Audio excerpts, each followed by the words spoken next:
The Book of Esther is one of only 2 books in the Bible titled after a woman. Who is this lady, and why does she have a whole book named after her? In summary, she averted the first catastrophe. Welcome to the Water of Worship channel, where we bring you a unique worship experience.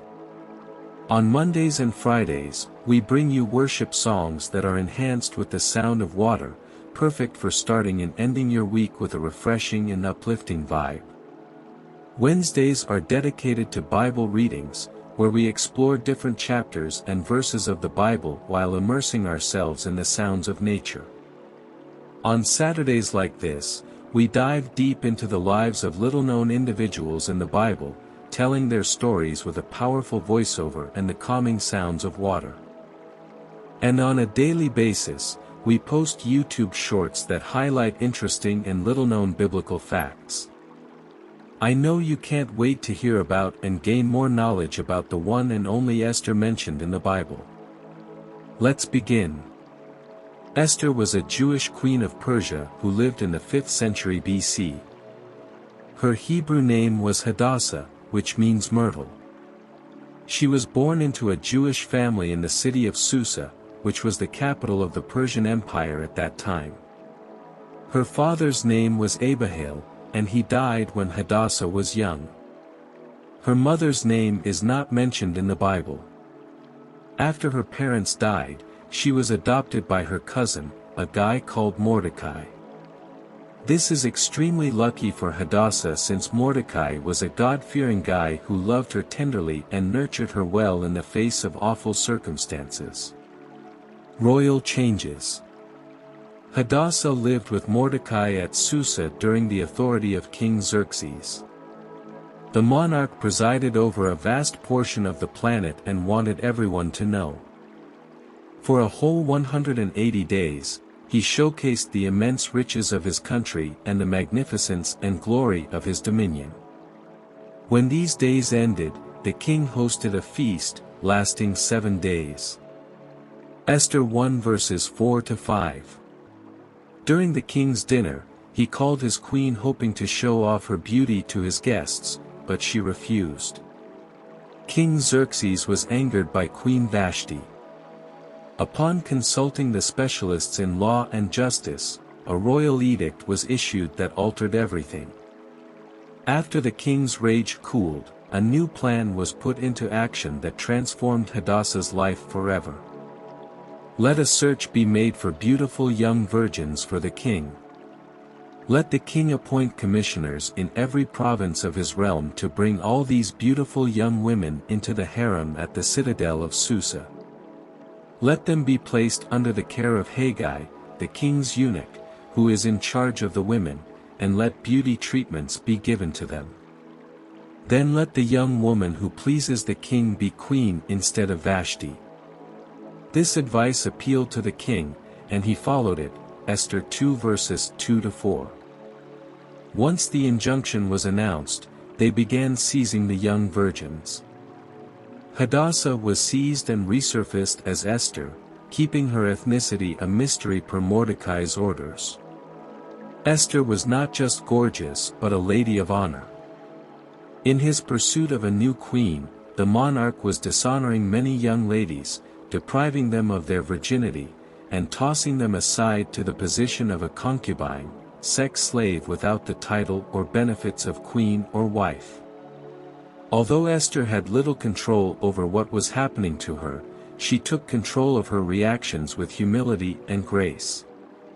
During the 12 months that Esther was put through the cosmetic treatments necessary, it was her character that garnered the favor of those in control. When her time came to be brought before the king, she was permitted to bring anything she wanted with her to earn favor.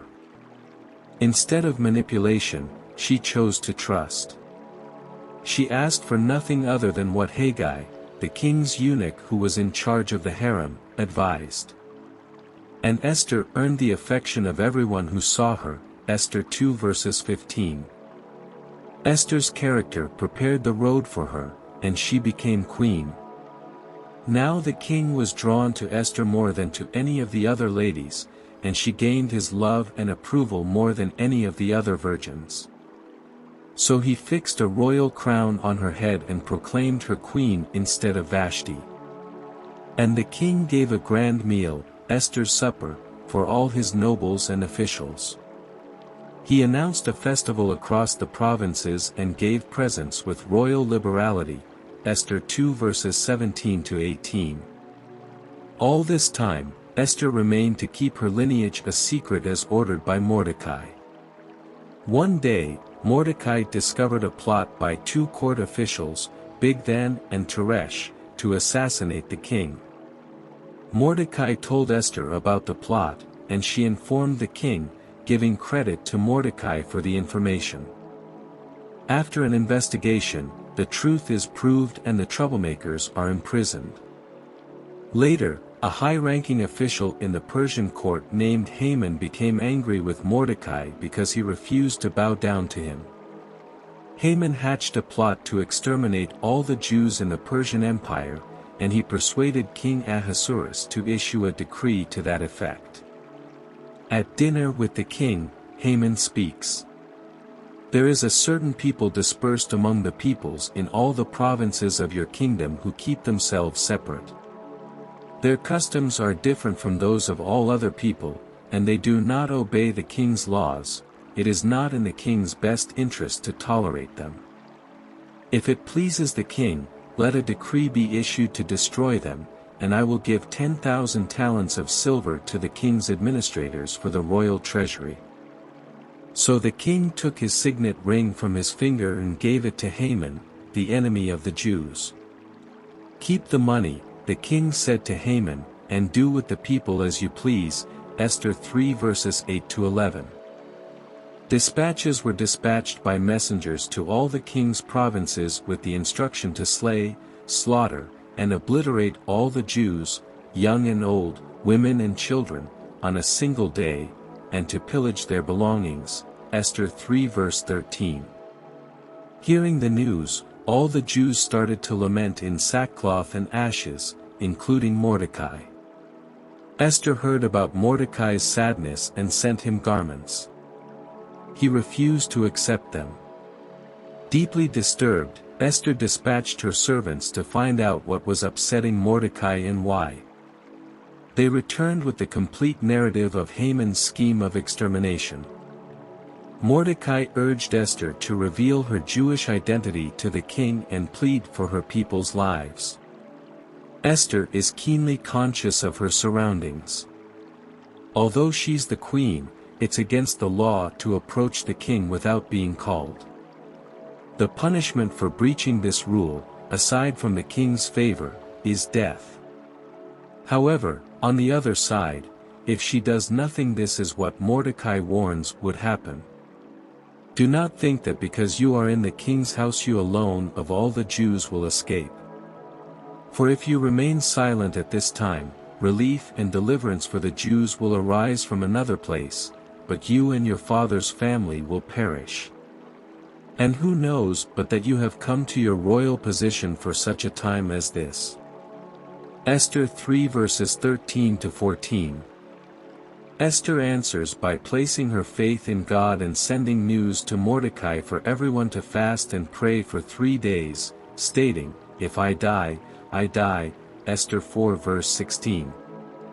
After 3 days, Esther boldly put on her regal robes and stood at the spot she may die.